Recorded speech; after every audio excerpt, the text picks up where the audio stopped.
Now, Round Ball Wrap on KEZI 9 News.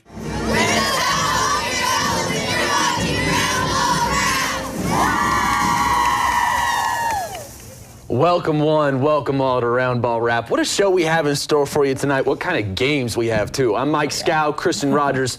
Let's start the party in the 6A Southwest Conference. It was our game of the night, but it might be the game of the year. South Eugene at home against South Medford. Both teams 10-2 in league play, tied for first in conference. So tonight's game would determine the league champion. To say the stakes were high for the Axemen would be an understatement. The Panthers have won 5 straight league championships and boast the state's #1 defense. Our game of the night, these two playing for an SWC title. You saw it live on MeTV. First quarter, Kirk Bassett with the steal, dishes to Eli Leininger. He goes up for the jam. South Eugene creating momentum, up 5-3, seconds left in the first. Askari Carter, look at this, that's NBA range, and that three is good. South Medford down just 2 going into the second quarter, keeping this game close. To the second, Cameron English down low. Two-handed jam, Panthers taking a 4-point lead now. Now seconds left before the half. Braden Massey, look at this. Pull-up jumper is good. South Medford up 26-23 at the break. To the third, both teams trading shots. Leininger with a steal just gets right in there. Drives, dunks. Axemen tie the game at 30, and it stays tied at 50. A little later, Mason Green Richards with the potential game-winning shot, but it bounces off the rim, no good. So overtime, free basketball. South Eugene takes a quick lead in OT, but oh my gosh, Leininger swats it right back at English. Big time block. South Eugene pulls it out at home, 61-57. After the game, South Eugene head coach Dan Hancock discusses how the Axemen have progressed toward a complete game. Well, as far as improvement, it's got to be an A because, last time we played them down there, we played for about 26 minutes and they blew us out in the last 4 minutes of the ball game. And today, that was one of our goals is to play, 32 minutes. And as it turned out, we had to play a little longer. But, this group has just really grown up. Sheldon tied with North Medford in third in conference. Irish visiting the 9th-ranked Black Tornado. Third quarter, Irish down 14. Brian Brancado, nice spin move for the bucket. Sheldon down 49-37. Irish making a comeback in the fourth. Brancado with the steal, goes all the way for the layup, makes it a single-digit game. But North comes right back with Tristan Holmes right through the paint for a tough 2. And the Black Tornado finishing strong. Tucker Berry blowing past all the defense. High, off the glass for 2. Sheldon can't hang around. They go on to lose 69-52. Willamette hosting Roseburg Indians with an outside shot to make the postseason. Wolverines, Seth Skeel, Patrick Goddard. He nails the 3, 7-4 Willamette in the first. Later in the corner, Seth Skeel to Austin Murray. This time, yet another 3. Willamette ahead by 5, and still in the first, Roseburg's Jacob Tharp gets the ball to Dylan Knapp. He's good from downtown.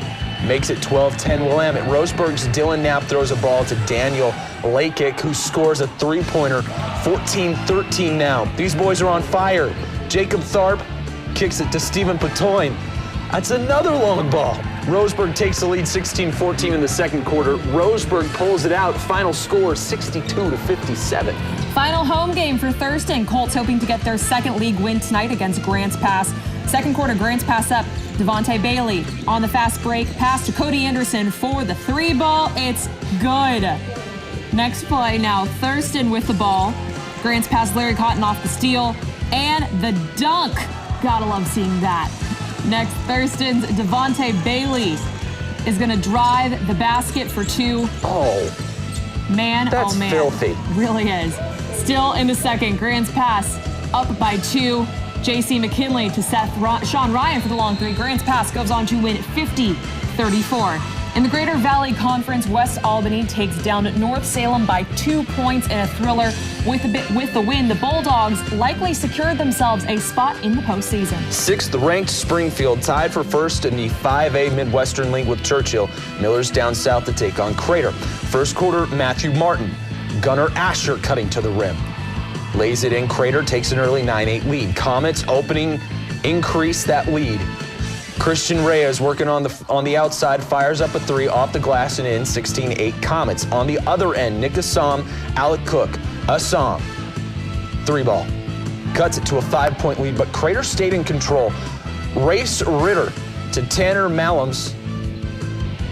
We're seeing a lot of three balls tonight. This is another one. And Springfield goes down to Central Point and gets upset. Millers lose a second straight, 59-41. North Eugene looking for its second league win tonight against Ashland. On the Grizzlies' senior night, senior Colin Malcolm would have a big night. He gets the scoring off early with a spin in the lane, following his miss, finally getting the bucket. Grizzlies up early. Malcolm now showing his range, knocking down the three from the top of the arc.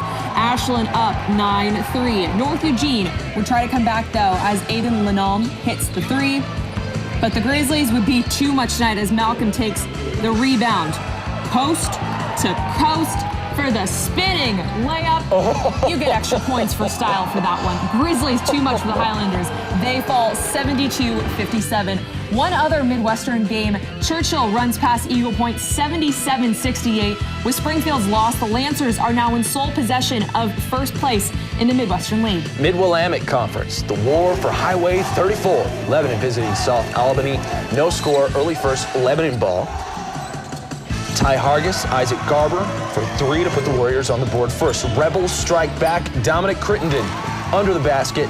They're now trailing by one. Later in the first, Lebanon ball. Isaac Garber, Ty Hargis, three ball. Lebanon up 12-6. South, Alex King gets a screen from Jaden Guilford, drives in for two, cutting the lead to just four. But Lebanon again, Khalib Graham looking for two. Passes instead to Tyler Funk for two. Warriors now lead by 6. Lebanon hangs on to win 71-47. In the Mid-Willamette League, 10th-ranked Corvallis easily handles Woodburn 47-34. Spartans hoping to win out to secure a home playoff game. Crescent Valley loses a tough one at home to Dallas, but the Raiders' playoff chances aren't dead yet. Coming up, a top 5 matchup in girls hoops and some more great highlights. You thought the boys' games were great? Just you wait. That's coming up in 2 minutes.